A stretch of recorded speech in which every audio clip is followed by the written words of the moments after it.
Hi everyone, my name is Carly Bell and I love to do machine embroidery tutorials. And today I'm going to be introducing you to a new sew along project that I am starting.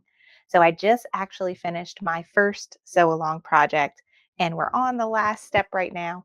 But if you haven't seen it or was a part of it, we did the Oh So Delightful quilt from Kimberbell. All we have left right now is to add the binding, which I'll be doing live this week. But this was so fun. It I am a person that has a lot of trouble getting into projects that I know are going to take a long time. With machine embroidery, I typically just embroider something or make a simple in the hoop project that I can have done in 1 to 2 hours. And it's like start, finish. And I like that feeling of accomplishment and I'm done. When I look at this and I look at the sew along that we're going to talk about today, I see multiple hoopings, time, and things that am I going to finish that? And through the experience of working on this project with Oh So Delightful, I've learned I love it if y'all hold me accountable. And the way to hold me accountable is if I tell you I'm going to put out a video for each block or couple blocks of this project so that we could do it together. So y'all hold my hand and I will hold your hand virtually.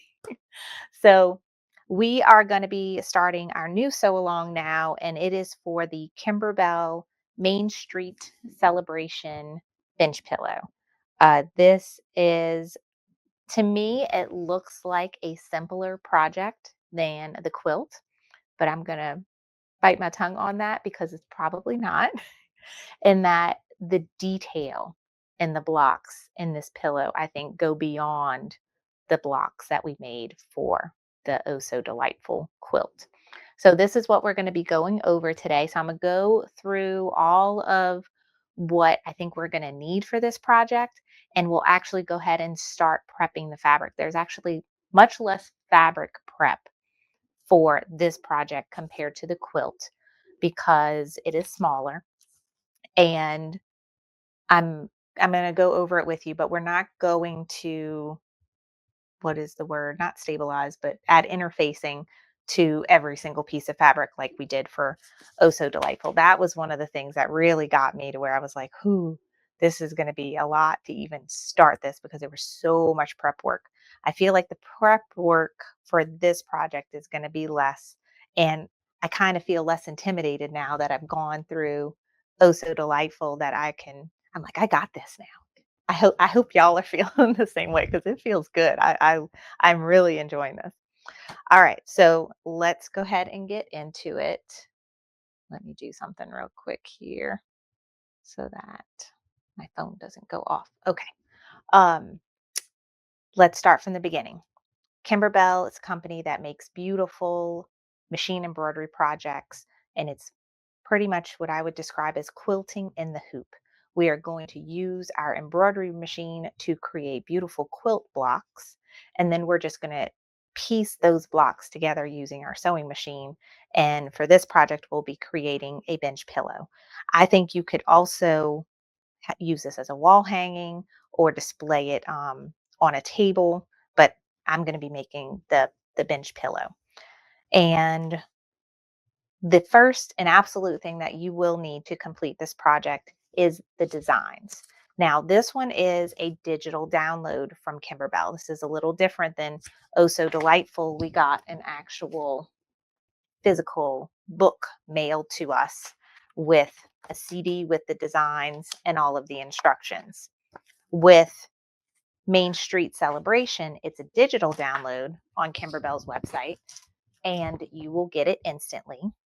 And the files will go to your digital library on your, you have to make a Kimberbell account in order to purchase it and have your own digital library.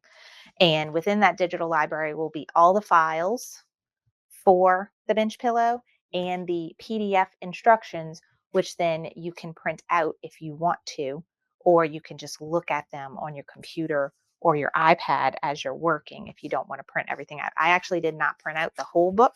I just printed out the pages that I thought were going to be important for me, which would be all the cutting instructions and embellishments.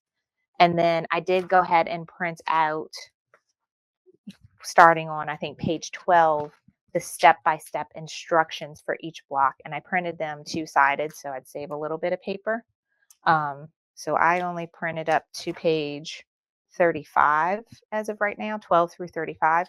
And then the pages after that in the book are the embellishment instructions. I think once I get to that, I may just use my computer to refer to it, or if I feel like I need to print it, then I'll print it out. But that's where I am. I just printed this little booklet and I printed the first page just to show y'all. So I had a good picture to show you of the project that we're making. So, like I said, this is available on Kimberbell's website. I have a link for you to go and grab it.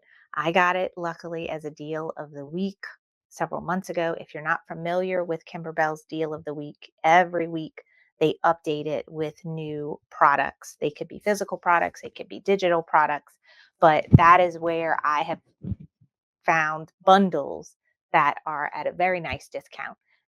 I did that for Oh So Delightful, and then this was on discount maybe a little over a month ago in April. And I got the designs, and the embellishment kit was on sale. But if it's not on sale anymore, you could still go grab it. It's not as expensive as a featured quilt. That's another thing I like about the bench pillows, is that the price is a little less um, serious and eye-opening, like all the featured quilt stuff. It's a little calmer. So if you've not done a Kimberbell project before because of the expense of completing these projects, a bench pillow might be a nice place to start. So, designs, Kimberbell's website. That is the main thing you need to complete. I also opted to get the embellishment kit with this. I think this embellishment kit is definitely worth it because there are so many cutesy little things um, for this project that I don't have in my craft room. Like, I have felt, I have embroidery, vinyl, leather, and glitter, and all those kinds of things. But there are things in this kit that I'm not going to be able to find other than on Kimberbell, and that are there. Let me show you here. Um, Adorable little buttons. You see those cute little buttons? So they have a dog, fire hydrant, cat, basket, and these are like a little quilt block. This is going to be a pillow on a bench. It also comes with fairy lights, and behind here is some printed fabric of a quilt. Let's see if I can move that out of the way. Um, a quilt, and I think this is red, white, and bloom. It's like a little mini printed version of that, and some flags and some pennants. And then there's the glitter and the vinyl and the felt, and they also have some clear vinyl. So and it does come with flex foam or flexi foam, which in our previous embellishment kit that we went over for Oh So Delightful, that wasn't included. It is included in this one.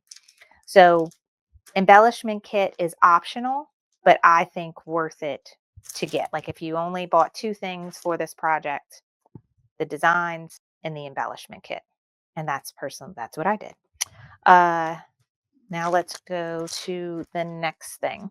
So unlike Oh So Delightful, where I bought a fabric kit because I loved all the fabrics in that quilt and I wanted it to look like the example, and there was a lot of fabrics and I struggle with picking out fabrics personally.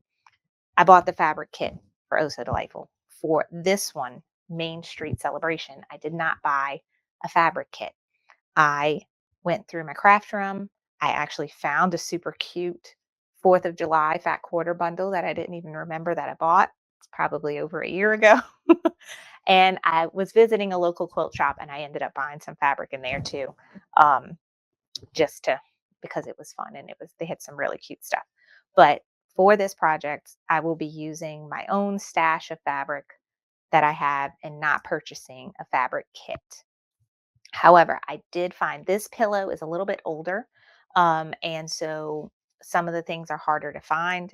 The fabric kit, I did find one quilt shop that has a page on Etsy, so it's on Etsy, where you can go and buy the fabric. Now, it's not going to come in maybe the pretty original box when they first made this pillow, but it'll be the cuts of fabric that look just like the example on the photo. So it's going to be the same blue fabric, that red and pink houndstooth, and then all these little patchwork fabrics.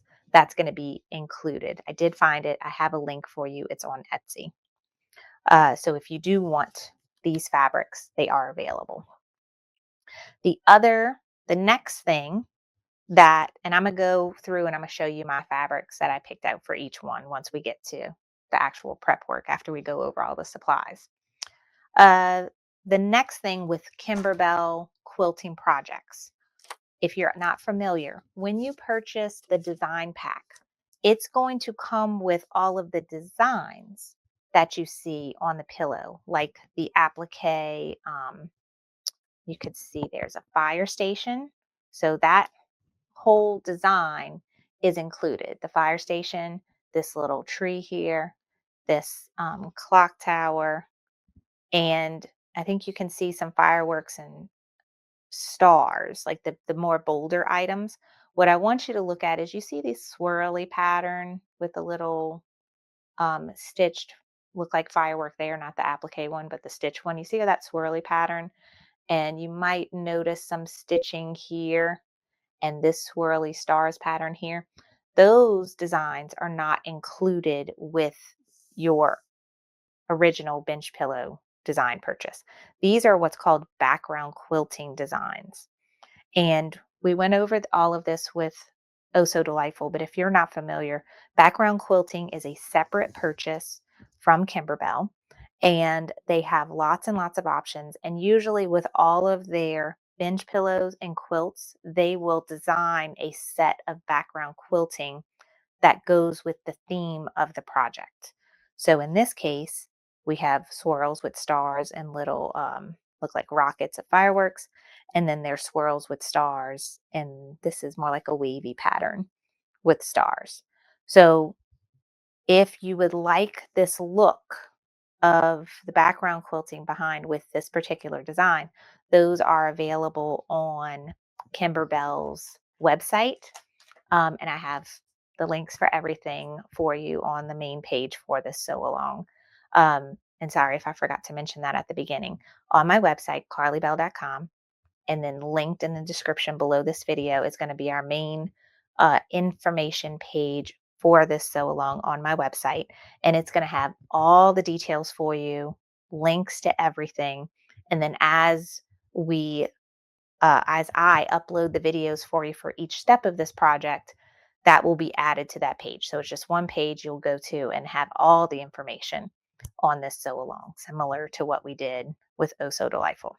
So the on that page will be the background quilting links, and there's only two for this project. One, the first one is called Patriotic One, and that is the swirly designs that are on all the main blocks. So all the blocks have the same background quilting design. Unlike our previous sew along project, each block had a different design.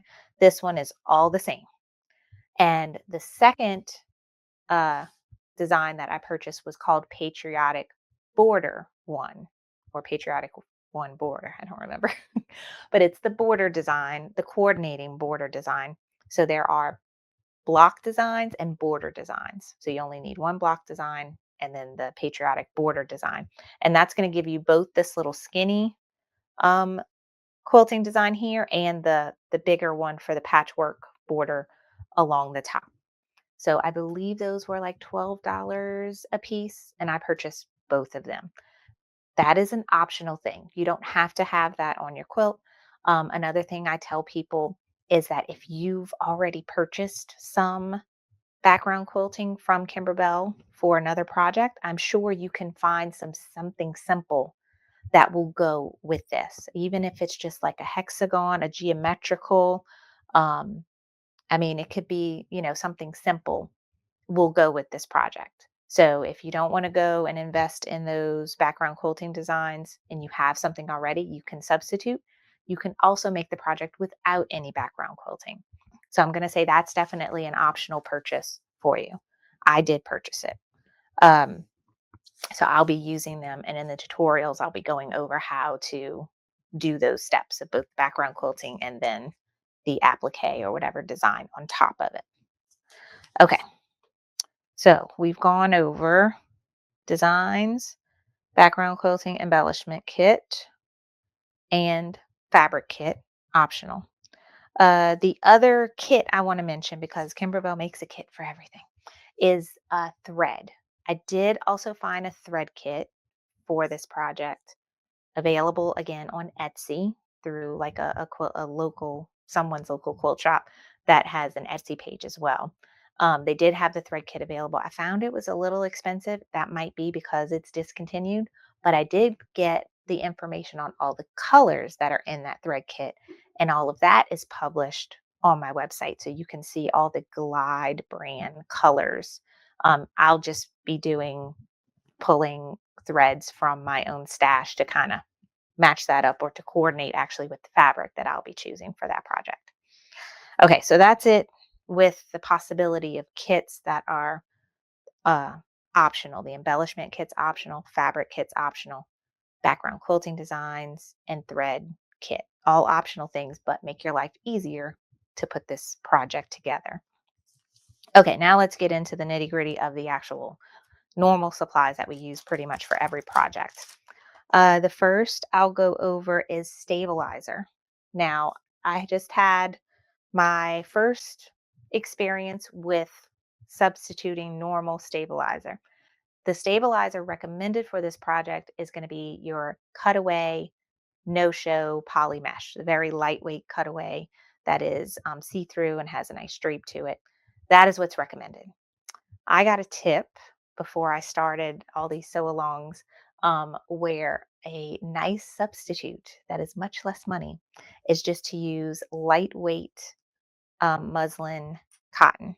So that is what I use for my entire Oh So Delightful project. This is what I hooped at the beginning of every project and used as stabilizer instead of using what I call poly mesh. This, I think, is a great and very inexpensive substitute. I purchased some off of Amazon. I ended up buying, I think, 5 yards. I still have a lot left from after finishing Oh So Delightful. So I'll just be continuing to use this. I know someone asked me approximately how much of this do we need? And I would say a yard should be more than enough, I think. So what we'll be doing is we'll be hooping. What I like to do is cut a strip.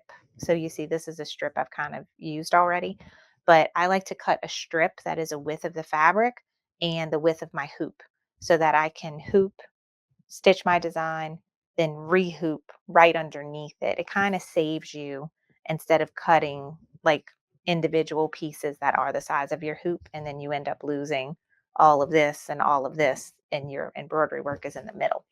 I would say at least a yard is what I would go with. I would get a yard, and you'll probably have some left over. Um, if you plan on doing more of these projects, go ahead and grab the 5 yard bundle like I got, and have it in your room, and you'll have it ready for any of these future uh, quilting sew alongs that we're going to do. All right, so that is stabilizer, either cutaway poly mesh or lightweight muslin cotton. You can go grab from your local store if you have it, or on Amazon like I did. Okay, batting. I'm using I don't even know what kind of batting. I think I got Warm and Natural. Um, quilt batting that is, I think, 100% cotton, and I purchased it both on Amazon. I purchased it from Walmart, and I got some at Joann before they closed. Sad face. um, all right, so that you'll need quilt batting. I am going to show you when we get to cutting. I like to cut my batting the actual finished, what my finished block size will be. And if you didn't watch the Oh So Delightful sew along, you'll see my process in this sew along. But I pre cut my batting into the actual size block. So I think like one size block is 4 by 8, another size block is 6 by 8. And then you will see once we get into actual stitching my process for that. So speaking of cutting, and we're going to go to fabric later. I made a kind of organizational chart or cheat sheet for this project that is going to be a free download for you on my website. And so that main page I was telling you about earlier, that is going to be like the hub for this project. That is where you can find the area to go and get this free download. I think you just put in your name and your email, and I have it set up to where it's going to automatically email this PDF to you. And on here, there's going to be information of what the block's name is, um, if you're going to do the background quilting like I am, which background quilting design to choose, what page number the instructions are for this particular block, the batting size. So for me, that's the final block size, the final cut size, which is a little bit bigger. So you take in seam allowance, what color the background fabric is for that particular section, and what embellishments are going to be needed for that block, and what color thread I'm using for the background quilting. So that's a little chart I made for our last quilt and our last project, and it was very, very helpful. I know for me, and I heard a lot from y'all. So everyone was asking, "Are you going to make a chart for this project?" Yes, I've made a chart. It looks very similar, but all the information has changed. It's also shorter because we have less blocks. There's also some sections that are just specifically for embellishments. We're going to have some steps where we have the embellishments, the material is in the embellishment kit, but we actually have to hoop some stabilizer or whatever and stitch out something using the material in the embellishment kit and then cut it out and then put it on to the block. So there's some steps there. And then the last page is batting, cutting instructions. So I have two options for you. If you want to do it like I do, where I essentially use a glue stick and glue my batting down to my stabilizer, you would use the cut to size. If you like to make your batting bigger and treat it like an applique where there's going to be a placement stitch, you put your square rectangle of batting down and it's bigger than your placement stitch, and then a tack down stitch will happen, and then you trim your batting all around so then it's the perfect size. If you're going to do it that way, you need to cut your batting a little bit bigger. Again, you'll see this whole process once we actually start stitching, but I wanted to mention that while we were talking about cutting stuff, because that is where that little chart comes in really handy.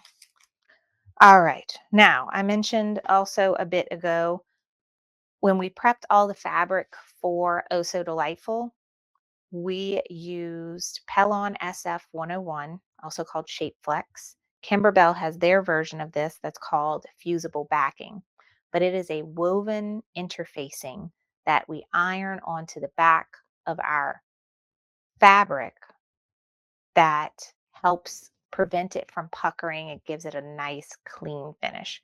Definitely recommend it. I saw the difference when I did the Oh So Delightful quilt versus I've done some perfectly pieced projects, which is another Kimberbell Me Time product that I've done in the past, and I didn't use interfacing. I do see a difference. So I like the interfacing, and I do recommend it. I ended up buying a bolt of it a while back because I knew I was going to be doing more of this. So, yeah, it's Pellon SF 101, also called Shape Flex, iron on woven cotton interfacing. So, one side has an adhesive um, on it where you can kind of feel it. It's kind of bumpy. The other side just looks like a plain soft woven cotton. So, we're going to be ironing this on the back of our fabric. But for this project, I'm only going to iron it on the back of the big blue blocks and the backs of these fabrics. I'm not going to iron it on the back of anything that I use as applique.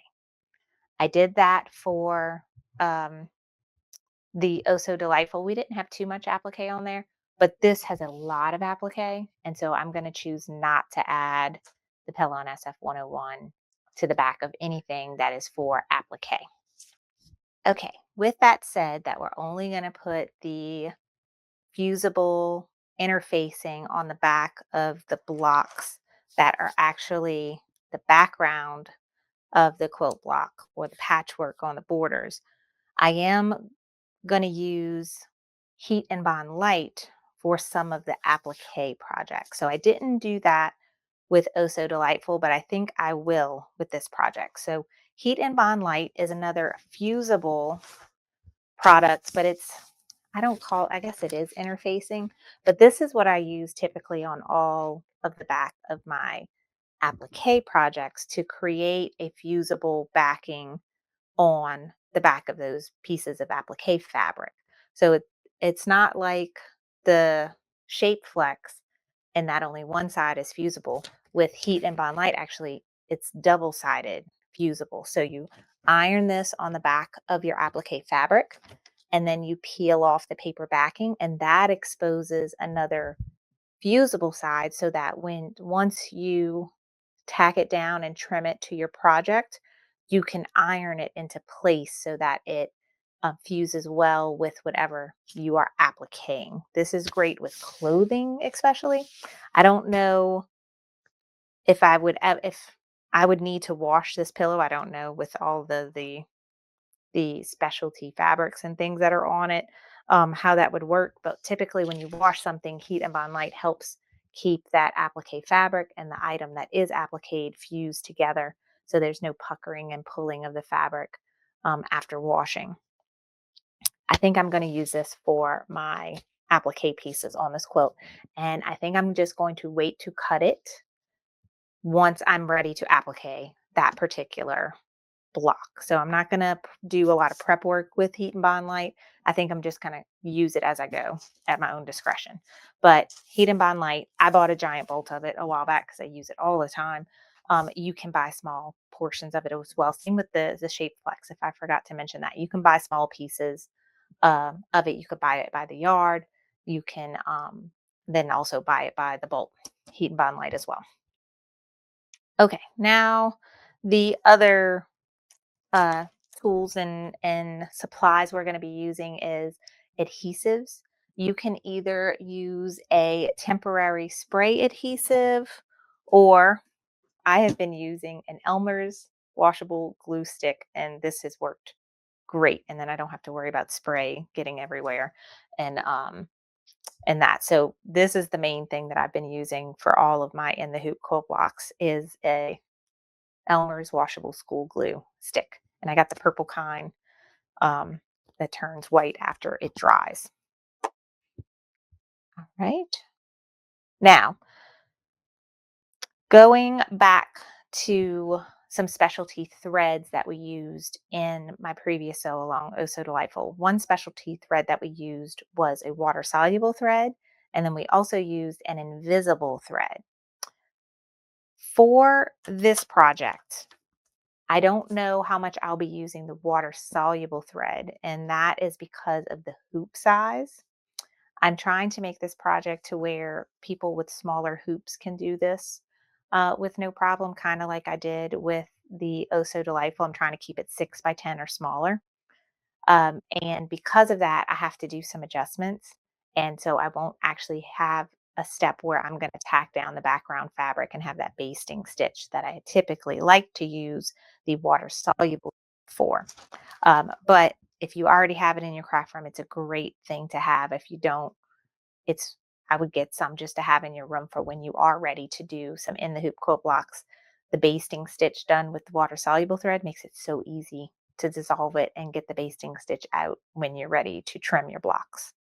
The invisible thread is great when, again, I don't know if we'll use that for this project either now that I'm thinking about it, because this is a pillow.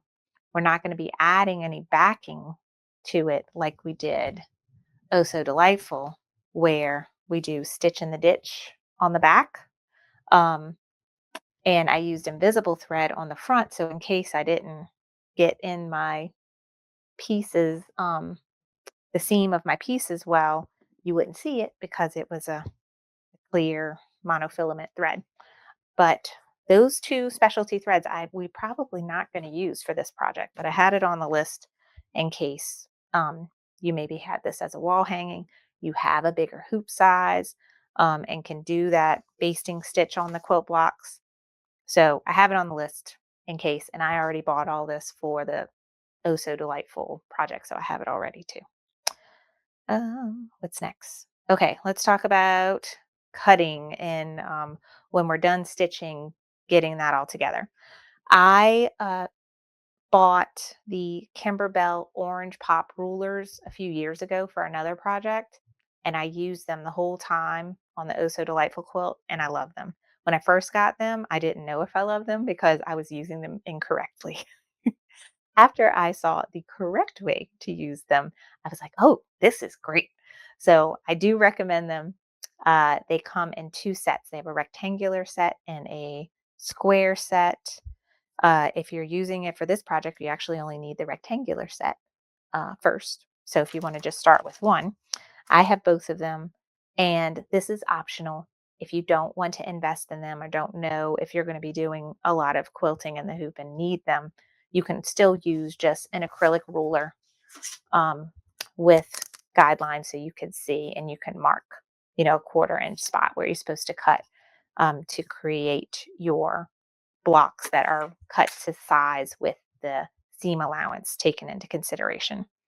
So with that, you're also going to need a rotary blade, a self-healing cutting mat. Um, and if you're using the orange pop rulers, I also have a rotating cutting mat that is very helpful when cutting quilt blocks. Even if you don't get the orange pop rulers, invest in a rotating cutting mat. It makes life a lot easier so your block can stay in place and you just rotate and move to cut. All right. Because we will be doing some applique work, we will need an iron, a mini iron. So I'm using my Cricut little mini iron. I also had the Steam Fast one. I still want to have on my wish list the Oliso little mini iron. So any kind of mini iron, I like. If you're going to get one that has an auto self off function because I'm so guilty of leaving irons on. As right here, I turn this on and I don't need it right now, but it's not even hot because it has that auto off feature. I'm gonna be using my big iron to do all the fabric prep work. Let's see. Oh, with ironing, another thing that comes in very handy is a quilt clapper. It's basically a block of wood. I have the Riley Blake one, but after you iron your quilt blocks, pressing this helps kind of seal in that press and give you really nice clean um, seam lines and opening your seams if you have to on the back side and such. This is very helpful. So a quilt clapper. Some other little supplies are one that everyone loves when they see I'm using it is my stiletto. This is my finger when I'm not trying to put my finger under the needle when we're stitching something. I have this little plastic clover stiletto, and one thing that people love about it is it has this silicone tip on one end. So I use it as a stylus as well on the big screen on my machine. And then I use it to hold applique pieces in place or whatever the case may be, hold my batting or my background fabric. So something to touch your embroidery field that's not your finger. You could also use a chopstick, a pencil. I've seen people use the metal stilettos as well. Um, just be careful that that doesn't actually get hit by the needle. Um, let's see. Applique. So scissors, you're going to need a variety of scissors. I have what I use as my fabric scissors. And then applique scissors. My favorite applique scissors are that's kind that look like tweezers, and they have a curved scissor here. So I have a couple different kinds. I have the Havels brand, Havels. I got from Sewing Machines Plus, and then I also did get. This is something I should probably. I don't have a link for y'all, but I'll add it after I'm done making this video. This is a Kimberbell scissor set that I love. It came with their version of the snips. Then there's also just some curved and tiny micro tip embroidery scissors. I think actually these I'm going to end up using because they show in the directions them using these scissors to help punch the holes for the fairy lights because they have a really skinny tip on the end. It came with some tweezers, and then these are called duckbill scissors. So play with scissors and see which kind you like the best. These are my favorite. Some people swear by the duckbill. Some people swear by, I bought these and I haven't used them yet. Let's see. The Ginger. See, I bought them, never used them. Maybe I'll take these out the package for this project. But these are some double curved embroidery scissors. Find what your favorite is and what works for you, and have that handy for this project. And the couple other things I'm going to talk about now are optional. Clear blue tiles. I'll come back to clear blue tiles because we're going to talk about hoop sizes and stuff next. If you watched recently, you saw I treated myself to a birthday present. This beautiful Kimberbell tote bag. This holds my orange pop rulers and my clear blue tiles, and I even put some of my quilting, like just regular square quilting rulers, in here. So if you are collecting all this stuff like I am right now, this is a very nice investment to help keep you organized. And if you are on the go and traveling with quilting or sewing, this is easy to bring along with you. I don't travel too much except for a couple conferences I go to, but I just like it because it's easy to grab in my craft room and I can open it up and get what I need out of it. So I put that on the list because we talked about it a lot in the last so long. And something I use to help stay organized for this project, and I'll be using today, are these clear little envelopes I got from Amazon. They're called Game Note. But what I did for my last sew along was I put some blue tape with the name of the quilt block written in a marker. I think you can also use dry erase markers on these. I think the kids use this in the classroom. And then I would put any of my fabric cuts for that block in this envelope. So I'd put the background fabric, I'd put the batting, and then any pieces of fabric that are going to be used for the applique. I'd also even throw in the embellishments. This time around, I think I'm just going to wait to do embellishments till the absolute end. That was something I learned from Oh So Delightful, is that embellishments are last. So I don't think I'm even going to bother putting them in here. I'm just going to leave them in their package until we're ready to add embellishments. Um, and bobbins. I forgot to mention bobbins. I love pre-wound bobbins. Make your life easier. Get pre-wound bobbins. They have a certain, depends on which machine you have. If you have a flatbed machine, most Brother Baby Lock machines take style A. If you have a free arm machine, they'll take style L, or multi-needle machine. I think Janome takes style M. So just look and see what style bobbin your machine um, takes, and then just go on Amazon and look for pre-wound style fill in the blank bobbin. I use Bro Thread brand and Filtech Magnaglide brand. Those are some good brands for you. Okay, now let's talk about hoop size, and then I'll circle back to the clear blue tiles that I mentioned. This project claims that this whole thing can be done in a 5x7 hoop. It can be, but what's going to happen is each of these main blocks are going to be 2 hoopings. And Kimberbell really does have a fantastic method of figuring out placement when you have to split this into 2 hoopings. And we did it with a block on Oh So Delightful. What I plan to do with this is make at least one block with the 5x7 hoop so that you can see the process of the double hooping and figuring out placement. So one of these blocks, I will do it with 5x7. My plan is to do the rest with 6x10. Now, the block itself is what? 6x8? That fits in a 6x10 hoop, no problem. The problem is when you combine the background quilting design with the applique design, the background quilting design ends up being over, I think, or right around 6.5 inches wide, which is too wide for your embroidery field. So if you want to do the method that we've done before, where we open up the background quilting design and then we open up the applique or embroidery design to sit on top of it, it won't fit in the 6 by 10 hoop. The background quilting part is the part that is too big. So I have a solution, and that is to eliminate the step that is the basting stitch for the background fabric. With the background quilting, if you're not familiar, there are 5 steps. Step number one, placement for your batting.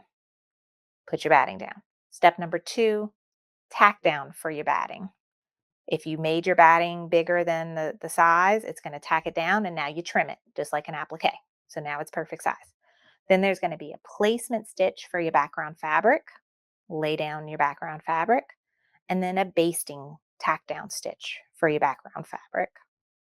And then the actual background quilting design that fills in all of that. I'm going to be definitely eliminating rock and roll. Definitely eliminating the placement stitch and tack down basting stitch for the background fabric. That allows it to fit in a 6 by 10 hoop. And then I personally also eliminate the tack down step for the batting because I cut my batting to fit perfectly. So um, I only actually use the first step and the last step, and we're going to delete all the rest so that I can make all of these blocks in a 6 by 10 hoop. If you have a larger hoop, like a 7 by 11 or 12, 8 by 12, and I think even 9.5 by 9.5, which my Stellaire has. If you have a Stellaire or a Luminaire, you should have a square hoop that's either 9.5 or 10.5. You can fit it in there too. And if you have a 9.5 by 14, I haven't checked yet if we could fit two. No, maybe. We might be able to fit 2 blocks into one 9.5 by 14. I'll play with that once we get started. So for our friends that have a big hoop, you could see how to set it up if you want to stitch out 2 blocks at once. So if you have a larger hoop, you don't have to delete any of those steps I talked about because everything's going to fit in your hoop just fine. It's our friends that have a maximum embroidery field of 6 by 10. We're going to make some adjustments so that the blocks will fit in the 6 by 10 hoop. And then our friends that only have a max embroidery field of 5 by 7, I'm going to show you the double hooping method. Now, including staying with our friends that have a 5 by 7 hoop, and that's their largest, that's when we're going to talk about clear blue tiles. So if you're not familiar, clear blue tiles is a product from Kimberbell that allows you to do edge to edge quilting fairly easily and it looks seamless. And what edge to edge quilting is so say I am doing this whole piece of fabric and I want it to look like it has the quilting, but it goes all the way across and it looks like it was done by a long arm. It doesn't look like I rehooped it several times to get the quilting design across the whole thing. And it's basically like a puzzle grid system. You set it up to see how you can fit the different size designs to fill the space completely. And you make marks on your fabric with a water soluble marker. And you just keep rehooping wherever you put marks at and stitch the design that is the size of whatever you set up there. I'll show you a real demo later if you're not familiar with it. If you have only a 5 by 7 hoop and you want to do background quilting, you are going to need to background quilt your entire piece of fabric before you do your applique double hooping bit to get the actual design on top of it. If you have clear blue tiles, you'll be able to do that easily. I do also have a cheat if you don't have clear blue tiles or you're not ready to invest in them yet, where I print out the background quilting design using Embrilliance. I open it in Embrilliance and then just print it out and kind of cut it and make myself a little kind of template guide. And I use that and I'll make marks on my fabric and kind of try to line it up. It's not going to be as good as clear blue tiles, but it's good enough. So that is something to keep in mind. If you only have a 5 by 7 hoop, there's more steps involved. And one way to eliminate some of those steps is just not do the background quilting, just do the pretty applique and designs on it. And then you can just do the 2 hooping. So I just want to make all that clear depending on what size hoop your machine has. Okie dokie. What do I have to talk about next? Um, so we talked about supplies, we talked about hoops, we talked about the thread kit. Let me tell you the thread colors, but you can go to, let me show you my website real quick. The screen's going to look funny for a second. All right, so this is my website, carlybell.com. Let me scroll to the top. This is the blog post specific for this sew along. And you can see the picture. And then this is the supply. So those are the kits I was telling you about, the design kit, background quilting, embellishment, fabric kit. And then here's a list of everything we've gone over, talking about machine and hoop sizes. This is the machine I'll be using for the project, my brother Stellaire XJ2. It's a sewing and embroidery machine. Beautiful, wonderful machine. Highly recommend. If you're ever in the market for a new machine, I have a salesperson that I work with at Sewing Machines Plus, and her name is Jean, and she is wonderful. And you can call her directly or email her, and she can help you get the best deal on a new machine. And she could even probably apply some of my discount to any supplies that you may get with it. So that's something. Thread kit. This is what I wanted to get to. Here's a picture of the thread kit for this project. And here are the glide colors and numbers. So you can go through this list if you have glide thread already, or you maybe have some older Kimberbell thread kits. You could go see if you have some of these already. Like I know Aloe was used and Buttercup. Those were used in Oh So Delightful. I'm just going to go by the colors in this picture pretty much and go grab threads off my thread rack. If you like, if you have a different brand thread and want to compare these colors, you can also go look at a thread conversion chart and see, this exquisite color is the same as this glide color. So that's something you can look at. Also on this site is where you can get the free PDF organizational chart. So you just fill this out and it will email it to you. And that's it. Okay. So I think that was all the main things I had to go over with you. But now let's go ahead and start prepping the fabric. Got all those details, and I can show you my fabric um, that I got.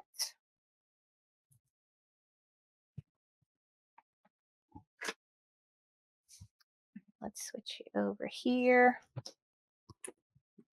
And I got some rulers. I got my shape flex. And then here's my little basket of fabric. Let me just pull it all out. I think this stack here is fabrics for applique. And then this stack here is what I'm going to use to create that patchwork border along the top and bottom. And then these are some of my main fabrics, and this is something too. I think the windows I'm going to do. So let me show you. This is this is the fabrics that they use in their example. And they're showing you how much fabric is needed for if you're kind of copying what they're doing. So the main fabric, this is the background of each this blue color. I'm using this, and you need a half yard. Okay. We're going to end up cutting an either 8.5 by 10.5 piece of fabric or a 6.5 by 10.5 piece of fabric. So we'll have 7 blocks all together I'm using this blue fabric. Then all the ones I highlighted are what's called patchwork border. That is going to be this top and bottom border that looks like patchwork. They're just a bunch of little blocks put together. This is my pile here. So they have 1, 2, 3, 4, 5, 6, 7, 8, 9 patchwork fabrics. I think I'm doing 1, 2, 3, 4, 5, 6, 7. And then I think a couple of these are also, like this one is going to be for the farmhouse and going to be a patchwork. And then I think this is part for the fire station, and I'm going to use it as patchwork. Okay, so that's my patchwork fabrics. I'm going to put those on the side. Now let's talk about things that are going to be needed for actual applique. A fire station and part of the mini quilt embellishment. We need a blue. The general store and the farmhouse are going to need like a tannish color. Then they have a whole white section. I had this white that has like stars in it, so I'm gonna use that. Uh, Fire station. I'm gonna use this red, which is also going to be my skinny border, um, where they're using houndstooth. I have this. It kind of and it looks like a pinwheel. I think it's super cute. More red for the fire station. Then I showed you this for the farmhouse, and then I think this is going to be my windows fabric. And then I needed another kind of neutral light fabric for the fire station, general store, and farmhouse. So I have this kind of off white colored, and it has these little, it's almost like honeycomb shape. I love this one, but it's a little more tan than this white and this white. So those are the fabrics that we're going to use for this project. And then it talks about borders, back, and lining. So the inner border, I'm using the skinny inner border is that red, and then the patchwork will be the larger outer border. Then it says you need a half a yard of fabric for whatever's going to be the back of the pillow. I haven't decided that yet, actually. And if you want to make your own pillow form, you can make it with muslin, and that's the same fabric that we're using as our stabilizer. I can also make a pillow form with this, and they have instructions in your PDF on how to make your own pillow form. And that was something else I forgot to mention. Kimberbell sells a pillow form that I don't have. I guess I'll make a decision when we get closer to the end of this pillow on whether or not I'm going to buy the pillow form or make my own. Okay, those are the fabrics. This is a list of all of the embellishments, and there are a lot. This is a lot more embellishments than Oh So Delightful. And embellishments, I have learned now from previous experience, that is going to be the last thing we do. So that's going to be the last video, is probably adding embellishments. All right, more embellishments. So you could see like they have lots of little cute details that you can add to this um, bench pillow. All right, now page 6. This is what we're focusing on now. This is the fabric cutting diagram. Now all of this and this is the fabric cutting diagram. And then right here is actually the embellishment cutting diagram. And I do plan on prepping all of this at the same time, because a lot of these pieces are going to be used as applique on the project. So not the end embellishments like we mentioned with the buttons and the little add-on bits. These we need to have prepped and ready as we do each block, because a lot of it's going to be used as applique. So this is what we're going to focus on now. And I think just to start, I'm going to do my large piece of blue fabric and just show you how I'm adding the SF101, and I'm trimming to these specifications here. And I'll do the best I can with my camera because I can't zoom out, and this is a large piece. Or we can start with a smaller piece. All of these other ones are either going to be patchwork or applique. So that's why I'm like, I really don't think I want to add Pellon SF to any of these. I think once I cut, if it's patchwork, I'll add it. That's going to be for the border, but not for the applique pieces. So we can do this one because I think those are both, like, this is patchwork, this is patchwork, this is patchwork. Those particular blocks are only for patchwork. So let's maybe do that one so it's smaller, you can see it better, and I'll save this to do on my own. So yeah, both this blue and this blue are patchwork. I think I'm substituting these with some of my my fun fabric. So like these will only be patchwork. So I will cut, let's start with this one. And something else that was recommended that I'm going to do with all the fabrics is press them and have some starch. So I like to use Best Press, but you can use whatever kind of starch you want. But especially all my applique fabrics that I'm not adding the shape flex to the back to, I'm going to press it using a little bit of starch and before I cut anything. And I'm going to press these well with steam and add my shape flex to it before I cut anything. And I'm going to add a piece of shape flex that's about the size that I need to cut, or maybe a smidge bigger. But let's go ahead and iron. So I need to wake up my iron and get my wool mat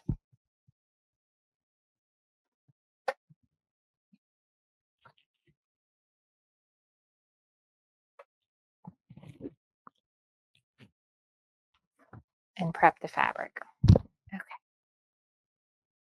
So this is a fat quarter I got at my local quilt shop. It is Star Spangled Stripes, Star Stripes Sun, and then it cut off, so I can't tell you who it's by. I'm guessing Moda, but I'm not sure. I'll go ahead and spray a little starch. And this piece needs to be 7 inches by 4 3/4. So I only need a little space. Let me see if this is hot yet.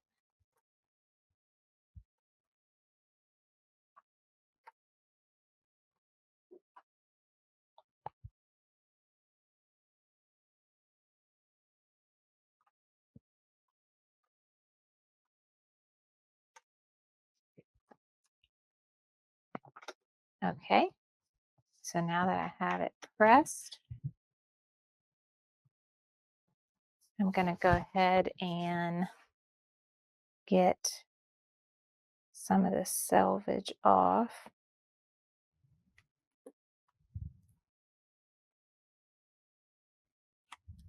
So I have a clean edge to work with, but I need 7. Let me use my cutting mat to kind of help me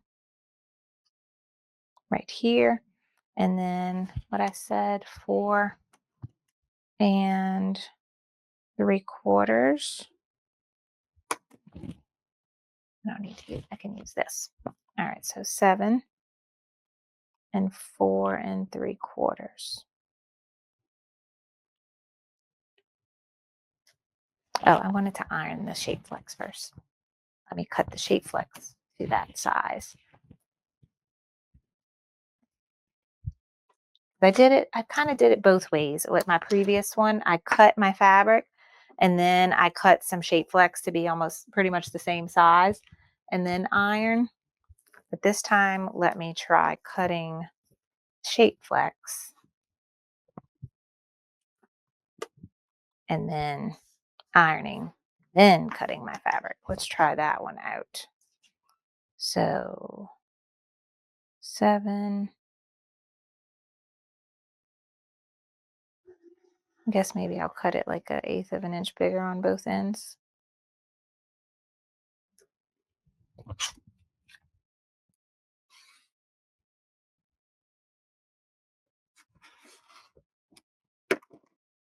Okay. So cut. Okay, let me press this again.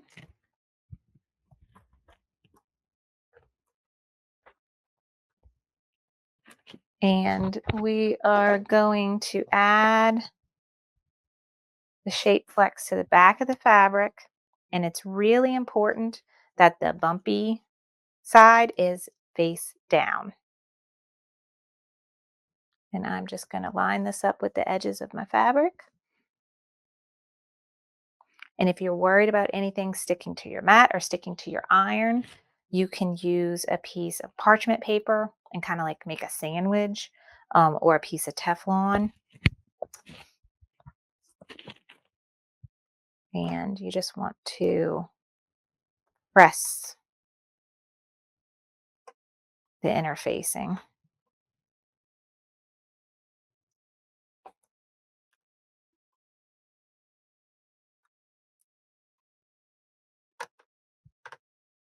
like this. Okay.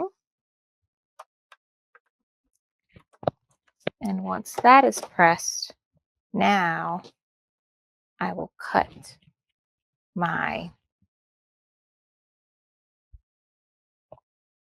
size. I probably should have ironed it the other way, not this way. All right, let's see. I'm going to turn on my table so I got it the way I want. This way. No.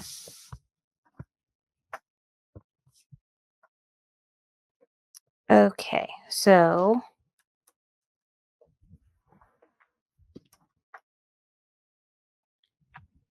I want 7 inches tall by 4.5. Let me go this way.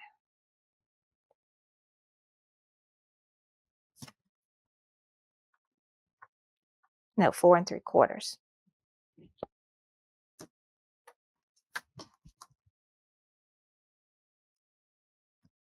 I'm still not the best at using.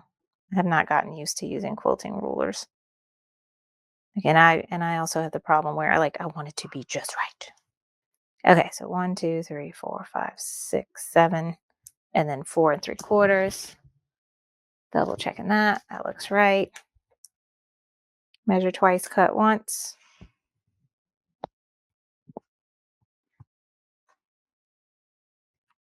Okay, now that piece is done. Now, once we have that, we actually want to cut at 3.5. Go this way so I see my numbers right. Okay, so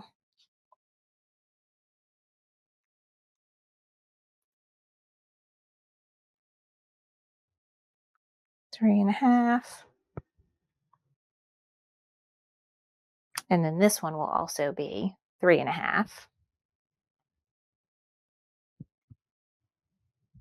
And now I have two of my patchwork pieces pressed, interface, cut, ready to go. And I'll probably just go ahead and make one of my folders be for all of my patchwork.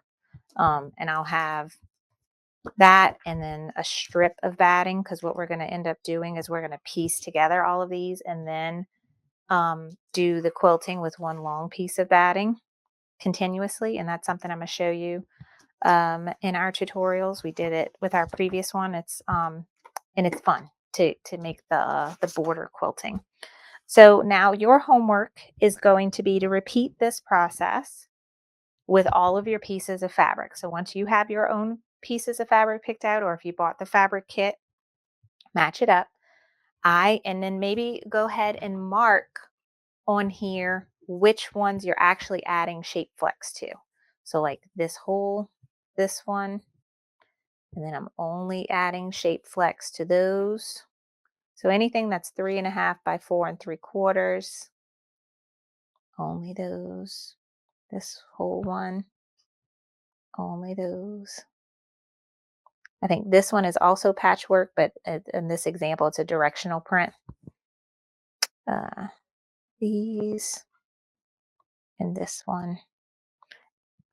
And I'm adding it to all the back and all of the borders. I'm not going to add it to any of the embellishments. So use this as your guide, depending on which fabrics you're using, and add shape flex to the ones that's needed, or go ahead and cut and then add shape flex if that makes your life easier, and have everything divided up. And then I want You can either have it all in a pile, or if you want to go through the instructions or use the cheat sheet, this might help you. So, and then looking at the example picture. So for the firehouse, I know I'm going to need my cut of the background fabric, the quilt, the batting. Then I'm going to need felt, glitter HTV. No, wait, I'm not looking at that. Sorry, I'm looking at the wrong thing. Leather, clear vinyl, the flag, the dog, and the fire hydrant. Those are embellishments we'll add at the end. But you can also look at here and go look at anything that has a fire station. So there's your background fabric. I'm going to need for the inner building, that's applique piece, the foundation and the floor division. Those are going to be applique pieces, the fire truck, the building itself, the windows, and the garage door. So I know you find those pieces and put all of that in your envelope for your firehouse. And then if you want to add the embellishments in as well, you can. And you can look through here and see anything that says fire station and know that's the embellishment for that. So go through these two lists here and put everything for that particular block in your envelope that you make labeled the fire station. This is totally optional. If you just want to have your pile of supplies and pull it as we go, so like as we get to the fire station block, you have your basket or your pile of everything, then go and grab them. You can do that as well. This is just depends on you as a person. How are you going to approach this easier? If this stresses you out, by all means, cut your fabric as you go. You don't even have to prep it. Have it ready when you're ready to do that block. I'm the type of person that I am going to put off doing the block because I know I have prep work to do to even get started. So doing it all, just pulling the band-aid off, getting it all done at once is what helps me accomplish things better and faster. So whatever works for you. By all means, it's not the way you have to do things. But I just want to put that out there. If you're a procrastinator, try the prep work. It helps. I am a procrastinator. So I think that's all I have for you today. I hope you are going to have fun with me on this sew along and enjoy it as much as I know I enjoyed our last sew along. Um, Again, all the information that you need for this project can be found on my website. Let's see, I have a little thing um, here. So carlybell.com. And if you just scroll down or go to the blog area, you'll see Main Street Celebration, or I will have a direct link to it in the video description below this video. So you can just click on it, and that's just one page where everything you need to know is going to be there. And that's where all the videos will be linked as well as we get through this project. So our next video, we're going to start stitching. So homework, get all your prep work done. If you want to pre-cut all your fabric, add your SF101 to the pieces that you want to add it to, like I am. I'm just going to add it to the background fabrics, not the applique fabrics. If you want to add it to the applique fabrics, by all means, if it's easier for you to just do it, do it. Do be mindful though that the embellishment applique fabrics are probably heat sensitive, so I would stay away from those. And then some of them have adhesive already, like the glitter, the applique glitter. Our next video, we will start the first block, which will be the welcome block. And on here, I think it's just the one on the end here that has a cute little tree with the balloons. The balloons are an embellishment that I think will make is it in the hoop on its own. So we may save all the embellishments to make in the hoop last rather than make them as the block goes. I'll make that decision as I'm making the video and see how it goes. But yeah, we're going to kind of work our way across the bench pillow this way, starting with the welcome block, then moving from left to right. So that will be the next video. If you download the Main Street Celebration organizational chart, that's going to automatically put you on a list to get email updates about this sew along. So once you download this, that's all you need to do. You're on the list. And anytime I upload a new video for the next block, I will email you and tell you, hey, video's ready. Here's the link. And I'll be updating the main sew along page as well. So all you need to do to be involved in this sew along is go and download this free organizational chart. And if you're doing this real time with me here at the end of May 2025, you will get email updates as each video is uploaded.